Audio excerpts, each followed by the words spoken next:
It's for somebody special. Yeah, can't wait it out tonight. Baby, you're special. Can't wait it out tonight. Yeah, can't believe it's so. Yeah.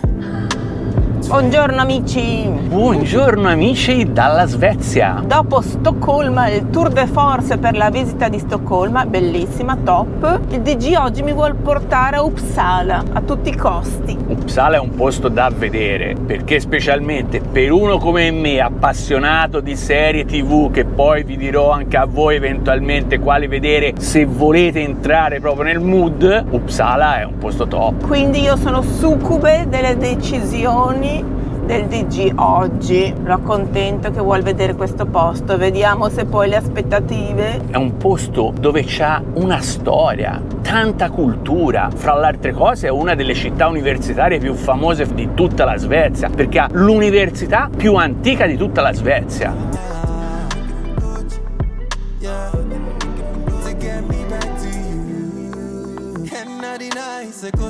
Comunque poi quando finiamo la visita di Uppsala rimaniamo così, programma alternativo. Super alternativo, dei nostri, cioè di quelli rifamolo strano per l'ennesima volta. Dopo Uppsala vogliamo andare ancora un pochettino in su, diciamo nord, centro-ovest della Svezia. Ok. Per poi fare un altro girettino da quelle parti là. Vabbè dai, state a vedere, rimanete con noi fino alla fine del video e vedete dove arriviamo. Io ve lo dico sempre, io vi direi tutte le cose, capito? Cioè per filo e per segno, tipo un mese di programmazione la serie. Non devi fare spoiler, basta! Perché lui è così e poi è curioso, matto di tutte le cose e quindi non ce la fa a tenersi i segreti neanche morto. Sì, è una mia caratteristica, veramente. Io e i segreti siamo due cose completamente incinerevolmente diversi.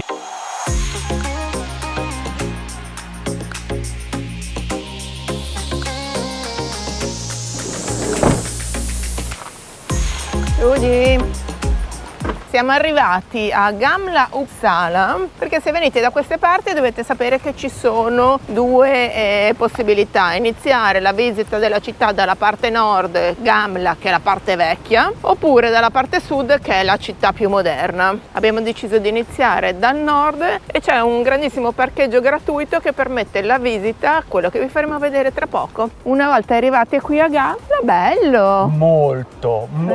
Io mi esalto in queste cose qua, veramente. Ti ci ho portato apposta, anzi ti ci sei portato da solo. È uno sballo. Poi oltretutto oggi è sabato. Io penso che proprio perché è sabato, oltre a tutto il resto, a poter vedere tutta questa zona di cui poi vi racconteremo appunto quella che è la storia, c'è anche una specie di mercatino e rappresentazione proprio dei tempi che furono degli scandinavi, ma troppo bello. Troppo esaltato. Sì, veramente. Fra le altre cose mi sembra che facciano anche da mangiare.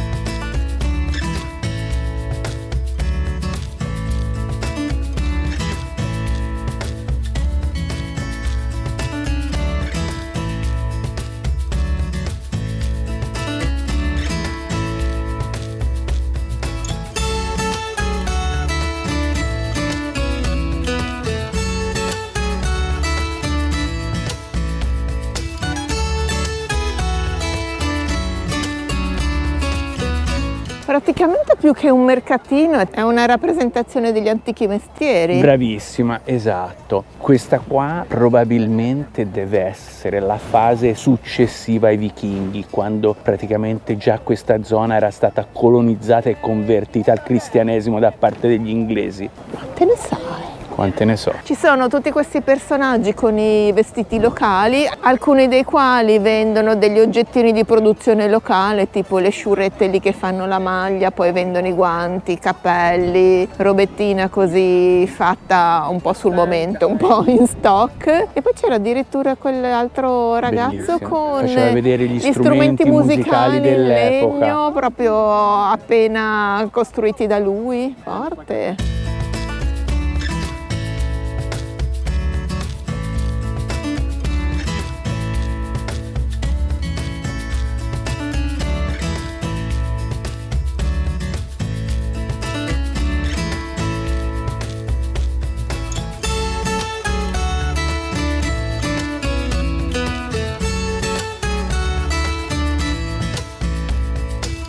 Probabilmente adesso poi cercheremo di chiedere, per voi che magari potreste pensare anche di visitare questa parte del mondo nel periodo estivo, se per caso questa è una rappresentazione che succede tutti i sabati. Adesso cerchiamo di andare a vedere se riusciamo a raccattare anche qualcosa da mangiare a babbo. Ma dai, sei sempre A il babbo, solito. andiamo. C'è un po' di minestrone se vuoi.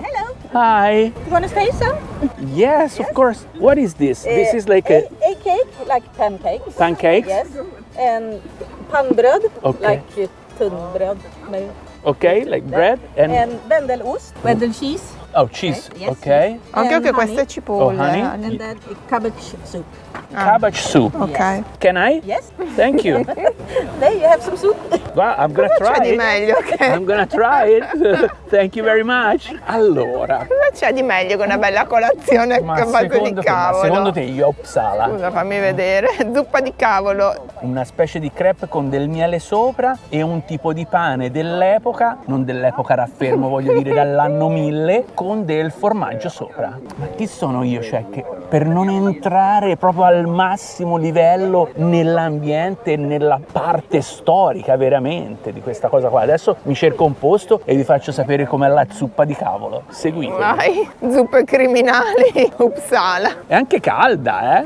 Sei sicura che non vuoi assaggiare niente? Guarda No. che questo formaggio anche non deve essere male. Ho preso il caffè da poco. Vabbè, allora io prima mangio il salato, quindi questa specie di pane che sembra una specie di tortiglia, praticamente la facevano col formaggio sopra. Vado, eh? Vabbè, diciamo che quella specie di tortiglia col formaggio non era male, si faceva mangiare. Adesso la creppettina col miele. Ora ti voglio sul piatto forte, sulla zuppa di cavolo alle 10 di mattina. Vado? Sa di cavolo, sa proprio di cavolo. Io vado. Krauti. Non è male, è buona. Mi sento molto vichingo, mi sento Ma adesso. sì, no, c'è proprio lui che quando tutte le volte che faccio qualche cosa con le verdure, di minestre, zuppe così, fa sempre quello che no, io le minestre, no, cavolo, cipolla, questo e quell'altro, e poi guarda come se la pappa e come. It's for somebody special.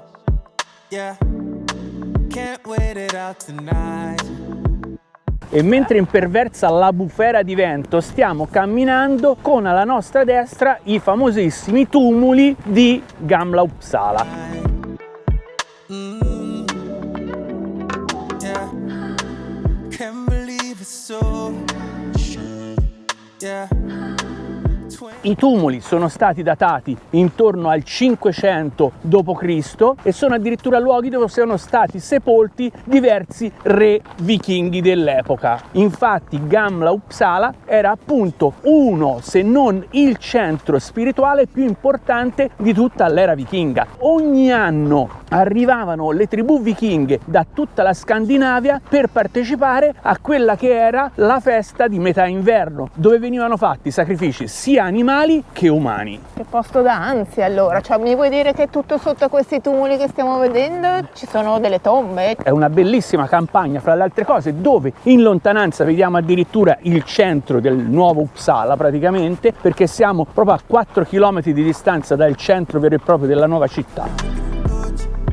Yeah. To get me back to you. And 99 is a cos.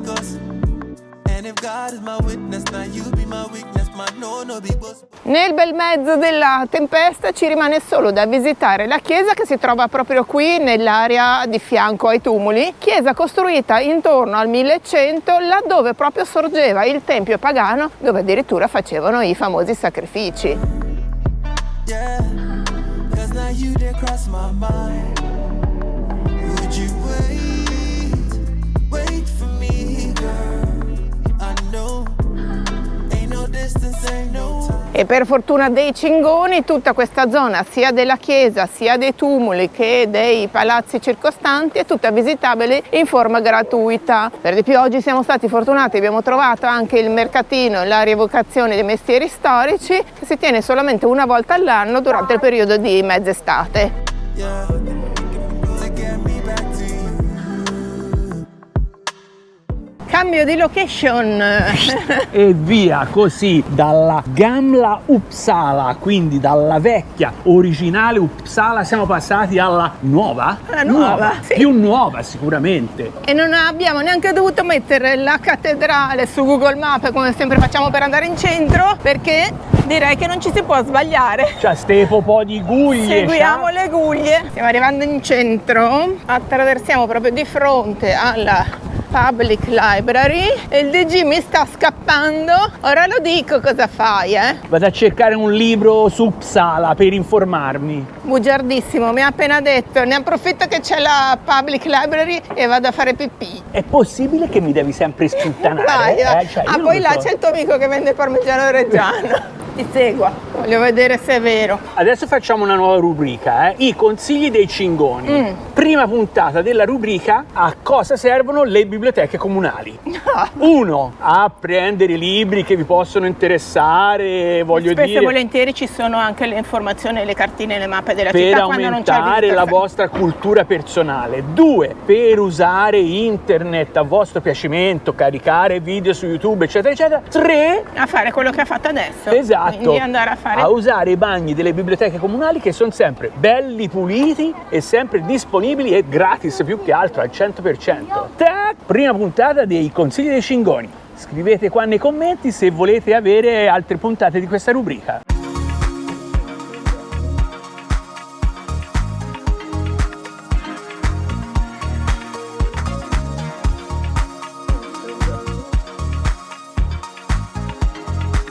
Cattedrale gigante, bellissima, una volta arrivati qua sotto sembra ancora più grande, perfettamente restaurata come tutte le volte. La leggenda narra anche qui che sia la cattedrale più grande di tutta la Scandinavia. Sarà, ma a me sembra di averlo già letto per altre cattedrali che abbiamo visitato ultimamente, però ognuna che vediamo ha sempre il suo primato.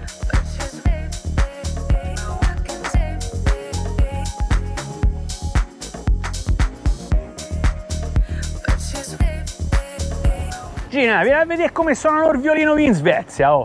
Ti sembra l'abbigliamento consono per suonare il violino, secondo te? Ma come mai? E si vede la moda svedese, Ti devo dire. Però è dietro le guglie. E comunque anche qua voglio dire, cioè in Svezia, se questo è il modello, porca miseria, noi ci si mette il nostro rocco nazionale e ci sfigurano di nulla gli svedesi qui. Diciamo che il vichingo non fa proprio No, il vichingo bella gli fa una figura. bella pubblicità, L'edificio alle mie spalle è invece il famosissimo Carolina Rediviva, ossia la biblioteca universitaria di Uppsala. Per capire l'importanza di questa biblioteca bisogna anche menzionare che Uppsala è conosciuta come la Oxford svedese per l'importanza della sua università. È una cosa veramente pazzesca. Università fondata nel 1477 e pensate addirittura che in questo edificio sono raccolti più di 5 milioni di libri, ma il più importante dei quali è un'antica Bibbia del V secolo in argento, conosciuta come la Bibbia d'argento, che è addirittura ancora scritta nella lingua originale gotica, quindi di un valore inestimabile e patrimonio dell'UNESCO.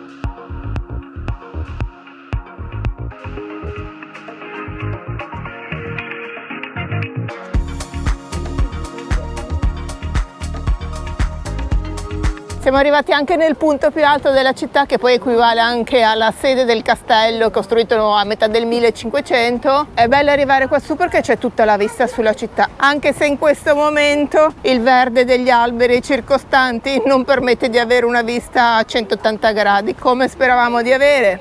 E sotto al castello vedo anche uno splendido giardino che dovrebbe essere l'orto botanico.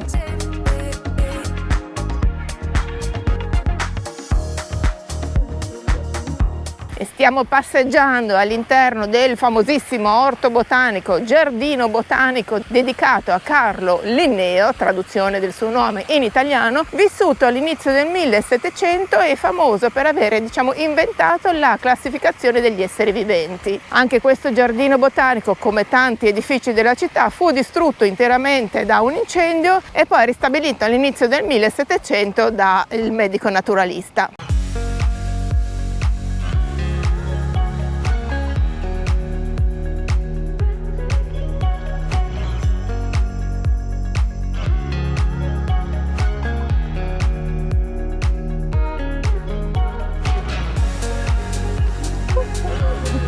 E siccome torniamo a parlare dell'università, io quasi quasi mi iscrivo all'Università Uppsala. Della terza età.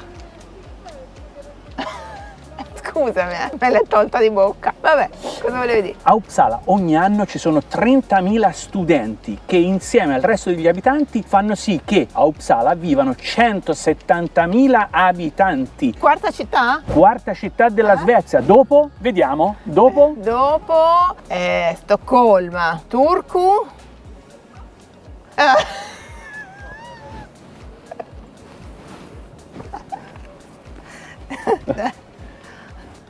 Quarta città della Svezia dopo?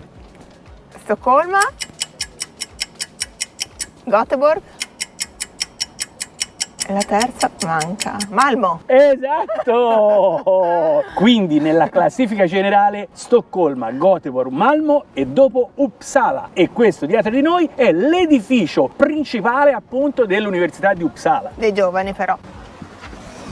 Io la odio questa donna quando mi dice ste cose.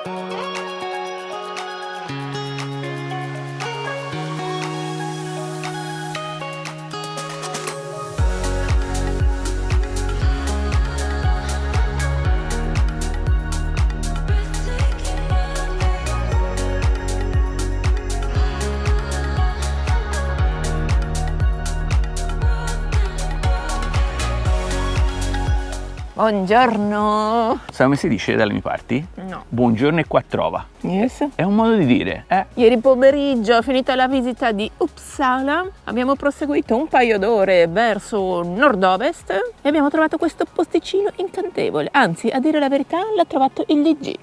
Che te lo dico a fa? Chi l'ha trovato? Chi te lo dice a fa? Chi l'ha trovato il posticino? Come se Scusami. li trovasse sempre lui.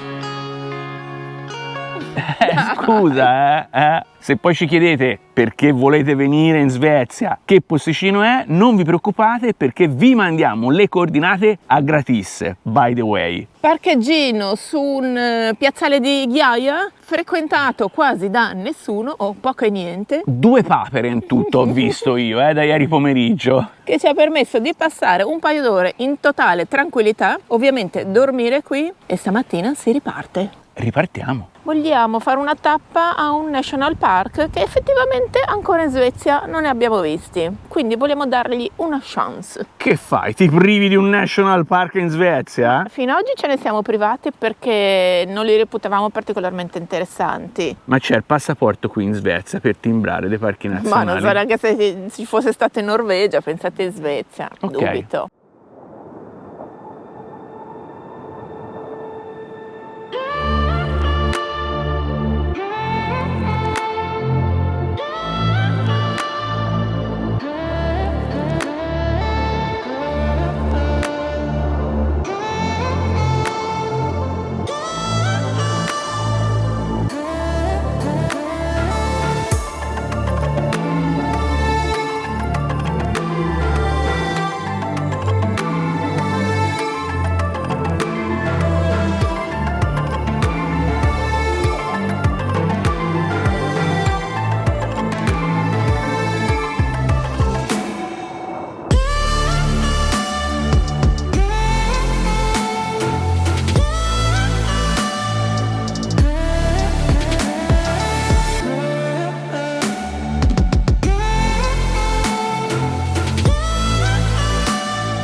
ripartiti dal posticino magnifico dove eravamo fermi, vi siamo già rifermati un'altra volta in località Mora, un paesino vicino, per fare la spesa, perché non ci sono più Lidl, ma siamo quasi vicini al confine norvegese e quindi non abbiamo potuto rendere le ultime bottiglie di plastica con la cauzione che avevamo, però in compenso siamo andati a vedere un altro super che è uno dei più belli che abbiamo visto in assoluto qui in Svezia. Scoop veramente, cioè proprio all'uscita dalla Svezia Scopriamo una nuova realtà. il famoso Max Ica Supermarket, o come si chiama? Bello. Ultima spesa svedese. E vai! Abbiamo fatto la spesa dalle gemelle Kessler. L'anno prossimo, quando torneremo qui da queste parti, compreremo solo all'Ica, va bene? Ah, questo qui è veramente un super da ricchi, ma non per i prezzi, per la varietà, comunque sì. Per la qualità delle cose. Bella roba, veramente. Non è un discount. No.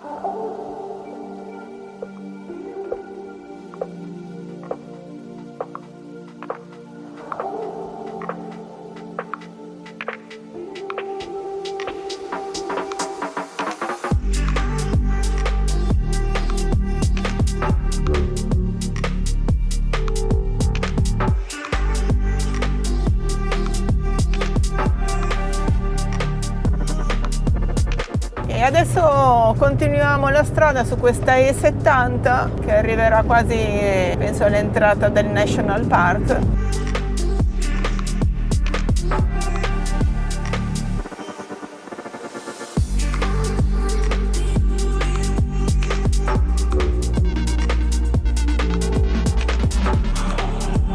Anche qui in Svezia, come comunque in Finlandia, ci sono una marea di autovelox, praticamente ogni 500 metri c'è un autovelox con velocità consentite che vanno tra i 70 e gli 80 km orari. Vuol dire che per percorrere tragitti di più di 2 ore ci si sta una vita. Occhio che c'è il limite 70 qui, parlando di autovelox, non se ne può più. 50. 70, 50, poi è bello perché c'è il cartello del limite di velocità ridotto e dopo mezzo metro c'è l'autovelox che l'inchiodi davanti. E parlando di consumi, abbiamo anche fatto l'ultimo pieno di diesel qui in Svezia, abbiamo speso intorno alle 1050 corone svedesi, sono 92 euro al cambio attuale. Che hai fatto il conto che era tipo 1,55 euro al litro? 1,55 euro al litro, dai. Ma sì, ma infatti ci aspettavamo veramente dei prezzi del gasolio clamorosi e invece cioè... tipo sopra i 2 euro.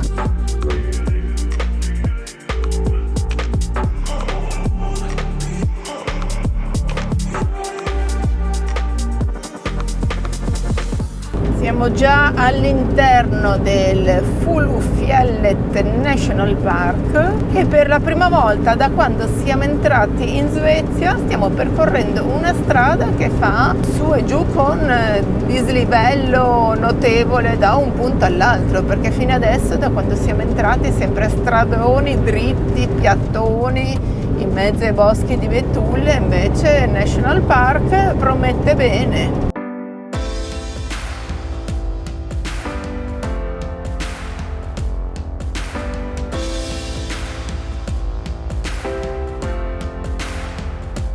Abbiamo anche trovato parcheggio. Mi sembra che la scelta che abbiamo fatto di aspettare un attimo stia pagando, perché sinceramente un po' di gente sembra che se ne sia già andata. Sono le 5:15, le 17:15. E benvenuti al famosissimissimo parco nazionale in Svezia che si chiama Fulufjellet. Quindi non mi dite no, non si dice così eccetera, perché come sapete che io sono madrelingua svedese, se vi dico che si pronuncia Fulufjellet, si pronuncia Fulufjellet, o quantomeno si scrive Fulufjellet. Comunque, se fino ad oggi non pensavamo fosse così importante, adesso famosissimo lo puoi dire, vista la quantità di gente.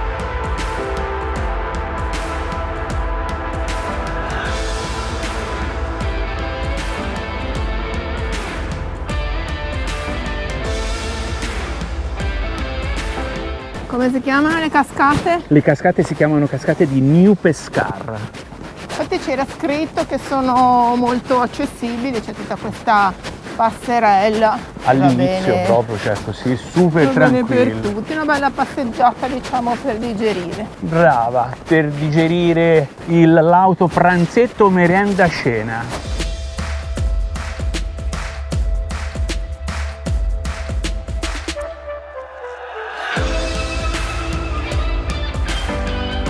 Due chilometri scarsi per arrivare alle cascate da quello che è il parcheggio dove abbiamo anche noi lasciato Cingon. Per il momento il sound dell'acqua è solo ed esclusivamente un piccolo ruscello che probabilmente è formato dalle cascate, chiaramente. Qui riprende la passerella sotto gli alberi. Sì, si alterna passerella di legno a sentiero normale insterrato. Comunque la cascata è l'attrazione numero 1 del parco, quindi se è bella quella siamo a posto, se non è bella ti lascio solo dire che è la cosa più bella del parco. La vegetazione è stupenda. Vegetazione molto bella, vediamo qua ruscelletto da una parte, ruscelletto dall'altra. Perché contrariamente a tutto quello che abbiamo visto passando per la Svezia fino adesso, che erano solo pianure, almeno questo è tutto su tipo un altopiano che si alterna con boschi e montagnette. Siamo a 720 metri sul livello del mare. E diversamente dagli altri territori qui in Svezia, come in Finlandia anche, dove nel sottosuolo i monti diciamo più o meno alti intorno sono di granito, c'è scritto che questa è quasi tutta formazione di arenaria. Bello, quindi è sabbia diciamo compressa. Quindi adesso si scende per poi risalire sull'altro lato. Esatto, così sembrerebbe. Bella questa scalinatosa, peccato che a questo punto sia già in ombra e anche parte delle cascate. Andiamo, proseguiamo e vediamo dove ci porta questo sentiero.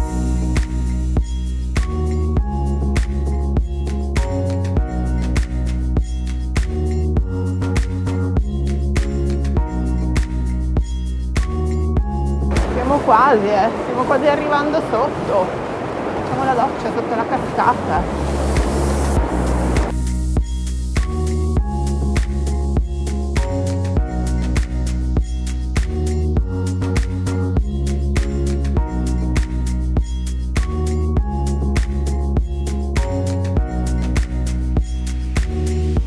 Eccoci, ci siamo arrivati sotto. Ma vieni, e anche queste cascate in Svezia le abbiamo battezzate Timbrate Cingon Van Life. 93 metri con 70 di salto, belle altine. Belle, sì, belle, anche qua tutto il paesaggio intorno veramente molto molto bello.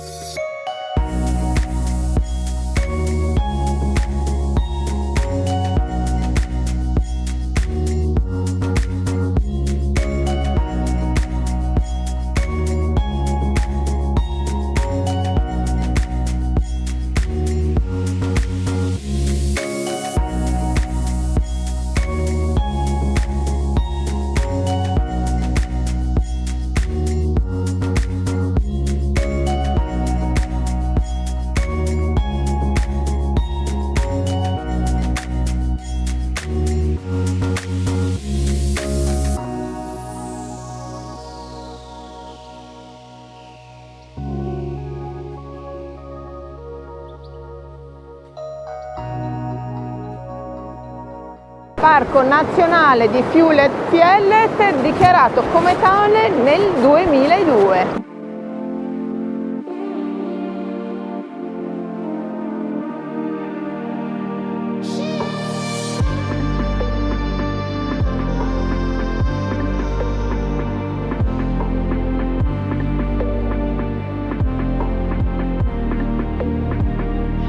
Lo sai come si chiama questa scultura? Monumento all'alce ignoto. Ossia, in Italia ci sarà monumento al milite ignoto, qua in Norvegia c'hanno monumento all'alce ignota, ossia questa è sconosciuta.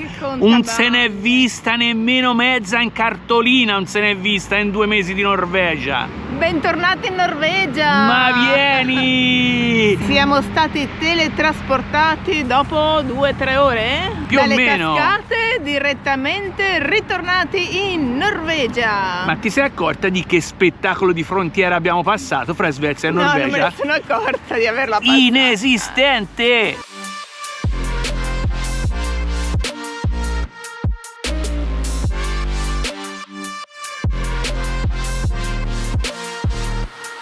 Non c'era niente, nemmeno un cartello. Eppure questa Europa unita lo è, ma la Norvegia è un po' un caso a sé. Comunque, Nonostante. Cicci, ti piace il monumento all'Alce Ignota? Il monumento è bellissimo, anche perché è una cosa gigante, non so quanti metri di altezza ha, mi sento veramente piccolissima sotto. La cosa strana è che ci chiediamo perché tutti questi segnali stradali, questi monumenti all'Alce, Gli se adesivi, non abbiamo Alce, vista eccetera. mezza. Poi non diteci che siamo sfigati, perché voglio dire, in Alaska, in Canada, negli Stati Uniti ne abbiamo viste a bizzeffe, perché c'erano, capito? Qui chi l'ha viste solo nelle riserve, cioè tipo gli zoo, delle cose del genere. Brava! Ecco. Oh, voi che mettete, che fate i palle, post che su schifo. Facebook con le alce, eccetera, eccetera, le photoshoppate, le prendete da Pinterest, datemi retta, non esistono le alci in Norvegia, è tutta una leggenda, come Tore Odino.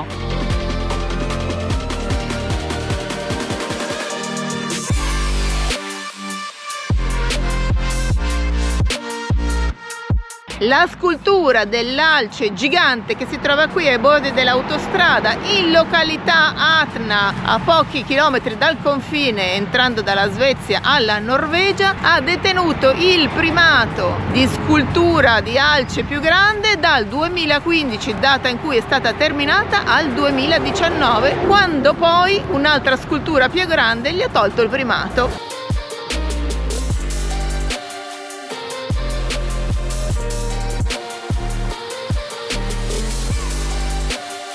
Seconda tappa. Seconda tappa, dopo il nostro rientro in Norvegia, ossia Norvegia 2.0, dopo il monumento all'alcione sconosciuto, siamo arrivati a Ringebu.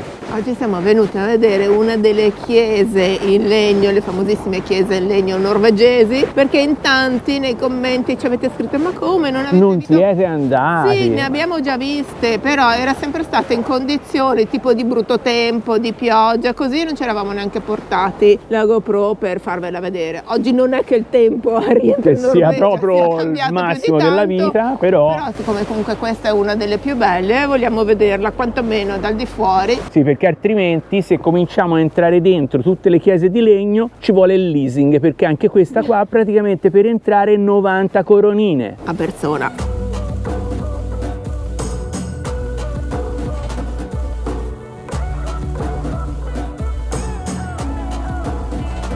Queste chiese di legno norvegesi, diciamo in generale, si chiamano stavkirke, cioè chiese di legno. Ovviamente ognuna ha il suo nome, questa in particolare è la chiesa di Ringebu. Ringebu adesso è il paesino, è il paese, insomma non è neanche poi così piccolo che c'è qui sotto, e questa comunque rimane una chiesa ufficiale del paese, anche se anteriormente era una chiesa cattolica, mentre invece adesso è una chiesa protestante.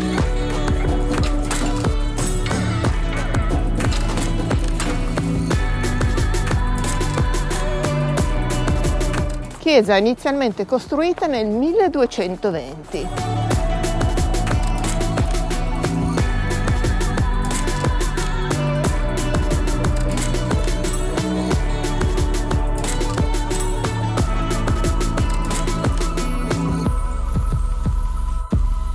Ci sono una marea di rondini che fanno il nido proprio tra le trave, tra gli inserti di legno della chiesa. Si vede che sono una prerogativa di questa zona.